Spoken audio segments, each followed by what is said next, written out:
Wassalatu wassalamu ala ashrafil anbiya wal mursalin wa ala alihi wa sahbihi ajma'in. Alhamdulillah, we have a very small group today, and I think this is a good thing rather than to have something that is big and grand and then we don't have a very interesting and engaging discussion. What I'm going to present is actually something a bit lofty for some of you, but we want to think about concrete steps to develop some of the institutions that we have in the Muslim world. We know that the Muslim world is currently in a crisis when it comes to higher education. It is very difficult sometimes, and I delivered this lecture before in Indonesia and other parts of the world. It's very difficult to talk about Islamic universities or universities in Islamic or Muslim majority countries without Muslims reacting very negatively when you are talking about them. I feel that whenever Muslims are minorities, they are somehow a bit more open to being criticized. But when they are majorities, they can be quite edgy, and I hope this is not the case in Brunei. So inshallah, I will fire some cannons as we go along, and let's have a very provocative discussion as we go along. The title of my topic is basically how we can create Ivy League universities, starting from UBD and maybe other universities, and why we should look back in history on what Muslims have done before and learn from history, and then chart new pathways for our universities, and not only universities but also colleges as well as institutes, to become institutes where other people from out of Islam would actually learn from us. So just to give everyone now a reality check, if you look at the ranking of universities all over the world, out of top 400 universities today, only 5 are in the Muslim world. And this is a reality check. We should not be angry about it. It is something that is real, and this is a report that was brought out by some Islamic groups. There have been a lot of debates over these rankings that we have. We have the QS ranking, we have the Times ranking, we have all sorts of Xiangtong ranking, whatever ranking that you have. The point is, whatever ranking metrics that you use, the Muslim universities that you find all over the Muslim world are in the lower rung of the ranking. If you look at the universities that made it to the ranking, most of them are from Turkey, right? So 201, you have the Middle East Technical University, it's ranked 201, and then you have the Balkan University, 226, Cox University, 226 as well. And then you have the Istanbul Technical University, 276. And of course, last but not least, is the King Abdulaziz University, a new setup. They are going into science and technology and engineering. They are doing very, very well. Now, some people may react and say, why are we following this ranking?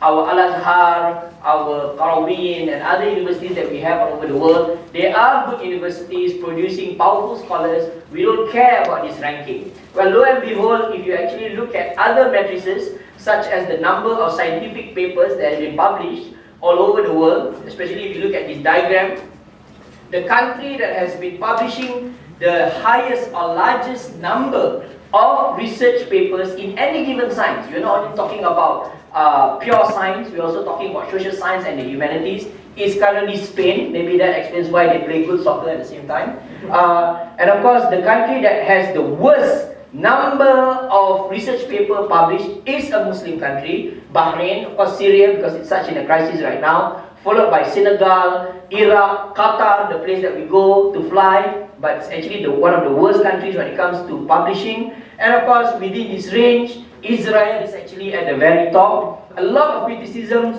against Egypt and Malaysia for all the political problems that you see today, but Malaysia and Egypt is probably one of the highest number of research papers published in the last few years. It's actually at the top in the ranking when it comes to Muslim countries. And this is something that is worrying, because Muslims constitute 1 every 6 person that you see all over the world. We are 1 billion in the world, and we are publishing the least number of research papers, because that will indicate to us the state of higher education and the state of Islamic or Muslim universities all over the world. Another statistics to give you now, if you look at the population of the countries in Muslim countries, we have probably the highest number of population growth all over the world. If you look at the population growth of Pakistan, Somalia, or whatever Muslim country you can think of, we have the largest population.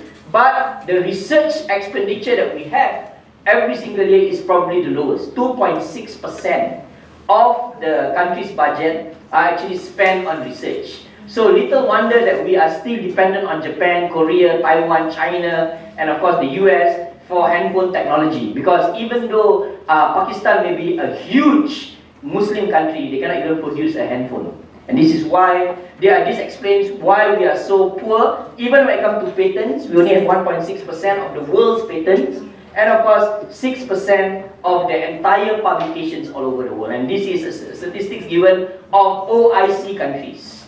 So this is the reality. We are not producing good research, we are not publishing anything important, and the best of the best in the Muslim world are now out of the Muslim world. So you have brothers now here today, they are of Bangladeshi and Pakistani background, but they are based in the UK, and they are publishing. So people like Tariq Ramadan, he's now based in the UK, they are publishing, and their publications are regarded as the publication of Europe and the UK. So you have basically a brain drain from the Muslim world, and of course a lot of calls have been made for Muslim countries to revive their universities. Back in the 1980s, you had the UIA in Malaysia that was almost like a model university in the Islamic world. Post 1998, because of the political problems that you see in Malaysia, UIA is no longer in the map anymore. There is a call now for higher education to be boosted all over the Muslim world. And we need to do it very urgently right now, because the Muslim world is not offering anything to the rest of the world. In fact, the latest discovery that is considered as revolutionary in the Muslim world is found in Palestine, in Gaza. Some of these scientists in Gaza have found new ways to convert dirt into soil so that they can actually plant plants in Gaza. So the best research that you can find all over the world is found in almost the poorest country that you find in the world. The best researchers are actually there. So we are in a crisis. We must recognize this crisis. We must be honest to ourselves that our universities are not performing to par, that we are not in the map of the best universities all over the world. And as Abdul Hamid Abu Sulaiman once said, we must understand the past and benefit from its lessons and make it as a source of strength by concentrating on the positive aspects and then building upon them. We need to understand that there is a crisis in the Muslim mind, and there is a crisis in the Muslim minds all over the world, and this crisis is even more stuck in Muslim majority countries than in countries where Muslims are minorities. In fact, if you take out the spreadsheet and look at the Muslims in minority, in majority non-Muslim countries, Muslims who are minorities, like Sri Lanka, Singapore, whatever you can find, whatever countries all over the world, especially in Western Europe, they are educationally far more superior. And the numbers of people who have finished university education in countries where Muslims are minorities are far larger than when Muslims are majorities. So I don't know what is our problem. Maybe we need to be minorities to do well. Whenever Muslims come together, they fight. Whenever they are minority, they can actually unite. So something is wrong with the Muslim mind. So all of this doom and gloom that I'm giving you now may seem to function as a way to break our spirits. No, that's not my purpose. My purpose is actually to highlight that there is a problem of higher education. But this problem was not there in the history of Islam. Because if you look back into history, we were the models for the world. And I'm not trying to be romantic about it. I'm saying that there are research done by Western scholars showing that Islam gave birth to colleges that became Harvard, Princeton, Yale that we have today. Non-Muslims basically studied in Muslim institutions, wanting to benefit from the Muslims. And there are a lot of studies on this. These things were discussed in Indonesia, were discussed in the conference that we were talking about this morning, the Meccan conference in 1970s. And of course, all of these issues that I spoke about, all these problems that you have in Islamic universities, this has been quantified by researchers. You can go and check out this book, Charting New Directions for Muslim Universities. They provide very, very lucid statistics on the state of universities now in comparison to the Islamic universities before. And of course, the latest book by Edinburgh University Press, edited by Masuda Banu and Keiko Sakurai. They talk about Al-Azhar, Medina, and Al-Mustafa in Yemen. How these universities or these institutions are so powerful in the Islamic world, but they are not producing the kind of scholars that are really changing the Islamic world. And this is the irony. They are influential only to certain groups within Islamic countries. They are not influential globally, really. The people who are influential now globally are those who are educated in secular or in Islamic institutions that are based in the West. It is better to have a PhD in Cambridge or Oxford now in Islamic studies, whatever you want to call Islamic studies as, a colonial invention or whatever, than to do your PhD in Azhar. And people who have gone to Azhar can tell me why it's better not to do a PhD in Azhar, but the point being that they have come to the conclusion that at the end of the day, the Islamic universities that we have today are not performing the role of becoming global shapers of ideas and of course of science and technology. But again, as I was saying just now, this is not the case in history. This morning, the two profs that gave our keynote lectures, they were talking about the role of institutions such as the Zaytuna in Tunisia. It was a model institution. It was shaping much of the world's thinking, not only about Islam, but about philosophy and theology. We have the Khairudin University. We have a graduate here who did a PhD in Khairudin. If you look at the study of Islam all over the world, Khairudin is probably not in the map. I've never heard of anyone in Singapore at least or in Malaysia who has done a PhD in Khairudin. So just now when I met the rector of EIN in Sumatra, that he did his PhD in Khairudin, he's almost like this Gharib guy who came from somewhere. Somehow he went to Khairudin.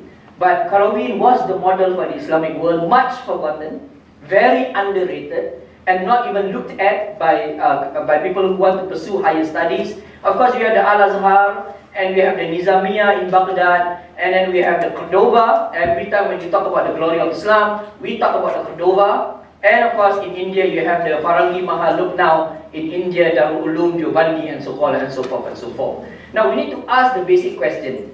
Why were these institutions hallmarks of Islamic intellectualism and also institutions that were highly regarded by non-Muslims then, but not now? And this is the question we need to ask. What made these institutions Ivy League universities of their time?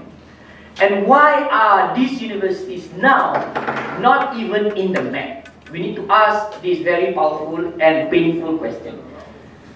The reason has to do first with, and this is something that I discuss in my upcoming book, we, as Prof. Kamal Hassan was highlighting just now in his speech, in the past, Muslims were cosmopolitans.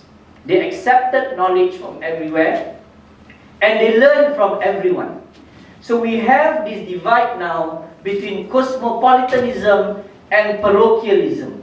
Graduates of Islamic studies do not want to learn beyond whatever that they are specialized in. And this morning, Prof. Osman Bakar also highlighted this, the curse of specialization. Specialization is good, but specialization becomes a curse when specialization becomes a be-all and end-all. And this is especially endemic when it comes to Islamic studies, or the studies of Islam. Someone who specialized in hadith, he only wants to talk about isnad or whatever. He doesn't want to talk about hadith that talks about science.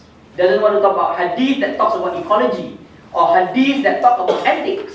And this is the dichotomy that we have. And Prof. Kamal Hassan basically said it right. In Southeast Asia, we never had this problem, because the scholars of Southeast Asia always had this idea that the study of Islam is the study of mankind. Simple as that. So we have lost this tradition. We have lost this cosmopolitan tradition that sees knowledge in a cosmopolitan way rather than in a segmented way. So this is the first problem. Our institutions, and this is my critique of the madrasas in Singapore, my two daughters are in madrasas in Singapore. The madrasas in Singapore will not accept a non-Muslim student. A madrasa in Singapore will not accept a non-Muslim student. I went to a Christian school. The Christian schools will accept and encourage Muslim students to study in their schools. So who is the problem here? The madrasas. And this is not a problem in Singapore only. It is a problem in Malaysia. It is a problem particularly in majority Muslim countries. and in any countries where Muslims have Islamic institutions. So we have this problem. We lost the tradition of inclusivity, that even non-Muslims can study about Islam, and non-Muslims can also benefit from Islamic knowledge. So we can discuss about this later on. The other problem that you see, and this is a problem that you see sometimes in Indonesia and Malaysia as well, partly also in Singapore, this whole dichotomy between the knowledge culture, or we say in Malay, kebudayaan ilmu, versus the diploma culture. If you ask students now why they are pursuing the studies of Islam, their simple answer would be, I need to get a degree, and then become an ustad somewhere, teach in a mosque, and then that's it. My life is all secure. So we have this issue now where there is a paper chase rather than the knowledge chase. And this has resulted to institutions doing things for students and in accordance to student demands, rather than what is good for the student. So for example, I can talk about the National University of Singapore. All professors in the National University of Singapore, after they have actually delivered their classes, 13 weeks of a given module, they will be assessed by the students. And if the students have a negative feedback on the professors can be disciplined by the university. So we become basically the slaves and servants of the student consumer market. And this is the problem that we have in the Muslim world too. That at the end of the day, knowledge is structured on the basis of getting a diploma. Not knowledge that is structured on the basis of trying to encourage students to pursue higher knowledge. The other problem that you see in the Muslim world, why our universities are so bad, is the lack of, and Prof. Kamal Hassan highlighted it last night, the lack of the fiqhul awlawiyat. The amount of money that universities in the Muslim world spend on big events, on mass events, far exceed the amount of money that they spend on research. A minister comes, the university pays thousands of dollars just to make sure that there will be nice plants, there will be good food, and there will be a nice venue for the conference. But when someone asks for money for grants to do some research on some plants or some research on fiqh issues, whatever, the university say that the university doesn't have enough money. And this also goes down to the salary of professors. Salaries of professors are compromised because you need to use the money for big major events. So this ra, we call it the ra factor, is big in the Islamic world. We spend money on unnecessary things and not put these funds on issues that matter, such as research. So this is the thing that if you look at the model of Ivy League universities all over the world, for example, Harvard, Princeton, and our National University of Singapore is ranked 13 in the world, they don't want to spend money on big events. For them, it's a waste of money. They rather spend money on small workshops where where specialists come together, talk about certain issues, come up with a breakthrough research, and then we move on. Because we are wasting time on singing and dancing. I was in Indonesia recently. Before the conference, there was a concert. You can imagine. People are dancing on stage. And this is an Islamic university. And the professor was singing a song. And then we start the conference proper. So you waste time, you waste money. The culture of wastefulness in university is simply overbearing. And this is something that has caused a lot of problems in many of the universities in the Muslim world. And of course, more importantly, this whole innovative and radical thought versus imitative and dependent thought. So I want to direct you to this book by Muhammad Qasim Zaman, who's in Princeton right now, another brain drain from the Muslim world. He's a Pakistani. And he wrote this book, Modern Islamic Thought in a Radical Age. And in the book, in one of the chapters in the book, he talks about Yusuf Qaradawi. Yusuf Qaradawi, when he finished his PhD thesis, Al-Azhar did not want to grant him the PhD because he was also involved in the Ikhwanul Muslimun. Hence, he tried to take his PhD to India, to Darul Ulum, and asked Darul Ulum to confer him the PhD. The ulama of Darul Ulum told him, sorry, Al-Azhar standard is here, Darul Ulum standard is here. If you want to study with us, do a new PhD topic. So you can imagine. And what Qasim Zaman is trying to say here in the book is that the Indian ulama has already devised their own standards of excellence. They are not dependent on the Arab world to determine what it means to have innovative thought. But in the universities that we have in the Muslim world, innovative and radical thought are not celebrated. And this is my criticism of many Muslim countries, especially Brunei at the same time, that whenever someone has some thinking that doesn't seem to confine or to confer with the mainstream thought, that person is quickly labeled as deviant, the person will be driven out of his country, and that person will in the end up in a Western country and will be pursuing good research in a Western country. So we have this problem where radical and innovative thought are not celebrated. What is celebrated is basically imitative and dependent thinking. If you follow the thinking of the majority, will have you in our Muslim country. If you are questioning the basics of Islam, if you are questioning some things that are seen as problematic, you are out. So radical thought is not celebrated. And of course, I will end by saying that what we have to do now, one of the things that made universities in the past so very powerful is that there was a celebration of what we call as multi-specialization. One problem that we have in many Islamic universities all over the world is that at a very, very young infant stage of a student development, they are made to specialize on something to such extent that they develop a tunnel vision. But if you look at the Islamic universities in the past, and here I want to refer to the South Indian example, the South Indian ulama, they may be a specialist in hadith, but they have also to understand the ilmu kalam. So they have to have double specialization. Why? Because when you have double specialization, you are able to cross-refer between one subject and the other. Western universities have borrowed this idea from Islamic universities. So that's why if you go to Harvard and Princeton, I don't know whether you have any Harvard and Princeton graduates here, you have to take basically another majoring subject. So in NUS, for example, now we are following the Yale model. If you are an art student, you have to take modules in science, because all art students must understand some basics of science. So they celebrate multiple specialization. How can we create, just want to end very quickly, how can we create excellent Muslim universities? One problem that we have is to employ and retain best of the best. We don't pay enough. Many of my friends who finish PhD from the West, they don't want to come back to the Muslim world because you are paid peanuts, so they practically stay there. They don't want to come back home.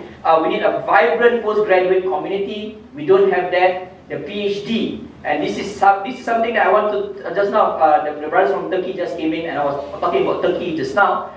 Turkey has been very, very successful when it comes to the development of postgraduate community. The PhD programs in Al-Fatih University, in universities all across Istanbul and even outside, they are encouraging many students from all over the world to do masters and PhD. So when you have a vibrant postgraduate community, you can actually build new research. Why? Because the young ones are usually more radical than the older lot. Right? The older professors always think conventionally. The young ones, they are very daring, they are questioning everything. And then you can have a very strong culture, a collaborative interdisciplinary research. And this is something that all Ivy Leagues do. They work together with partner universities. And of course, this is a message for my friends from Indonesia especially. And they are trying to move towards that direction, publish internationally and make local publications international. And this is an argument. I was just giving a lecture at University of Science Malaysia. The people from University of Science Malaysia were telling me that they are experiencing a problem now. They are pushed to publish internationally, but they are writing in the Malay language. How are they going to survive internationally? I told them the Japanese are writing in Japanese, but they are recognized internationally. The Turks are writing in Turkish, but people are reading them internationally. The problem is not with the language. The problem is that whatever that you have written has no international value. Hence, international scholars are not interested in the things that you write. For example, if you talk about the French, if you want to talk about the most parochial people on earth, it is the French, because they only want to talk the French language and publish in French. Their works are read all over the world. So it's not about writing in an international language. It is about writing in a language and in a manner that the international community will be concerned with, and to come up with breakthrough research. And of course, we still need to publish our stuff internationally. So in Singapore, because we are minorities, in NUS there are probably only 5 Muslims in the Faculty of Arts and Social Science, only 5 Muslims who are professors. and we have no choice. We have to publish internationally and make local publications international. I've been encouraging in Indonesia for more of these corporate donors, and this is the brothers from the UK. I think you have to be very, very aggressive. Go and get all, there's so many rich Muslims all over the world. Just recently, University of Oxford asked for donation from Malaysia, asked for a donation from a Malaysian billionaire, 4 million pounds. They asked for 4 million pounds for the development of Islamic studies in the UK. And this donor, a Chinese guy, said that he's not going to do that, he's not going to give the money, he's going to set up his own Islamic Studies Center in Malaysia itself. I found out later on that before Oxford University asked this Chinese guy, another Malay man has been giving Oxford University a few $100 million before to develop Islamic studies in Oxford. Now, why is this Muslim brother giving it to Oxford when Malaysian universities are experiencing funding cuts more than 30%? So we are asking this question. Where are our corporate donors? Where are our philanthropies? And I think we need to do a lot of work to get them. One powerful thing about Western universities is that they have very thick skin. They are not afraid to ask Muslims, even though they may not like us so much. They still ask us for money. And one silly thing about Muslims is that whenever a Western person asks you for money, you straight away give it to them. So we have a intellectual cognitive dissonance in our heads, right? We give money to people who don't really like us. So I'm going to just end. The last thing is, of course, libraries and databases. Again, I want to criticize Al-Azhar here. I was on a scholarship committee for a brother who was doing his masters in Al-Azhar, and he was saying to me that it is difficult for him to do his masters because Al-Azhar doesn't have a proper cataloging system for their library. You practically have to go through every single card in the library, if the cards are there, to find out what research has been done. And this is so-called the best university in the world when it comes to Islamic studies. They don't even have a proper cataloging system. So we need to develop this best infrastructure. I'm very surprised that in Japan, if you go to Kyoto, they are very, very developed when it comes to Islamic studies in Waseda universities. And they are very, very organized. And they know where to get sources from. So I want to end by saying that we need to have a mind shift. We go on a small step to achieve big changes. The start must begin with us recognizing that our universities are not up to par. We are in a crisis. We are not on the map. We're not in the top 100. And we need to change by changing how we approach research and changing the manner to which we structure our institutions and our universities. Thank you.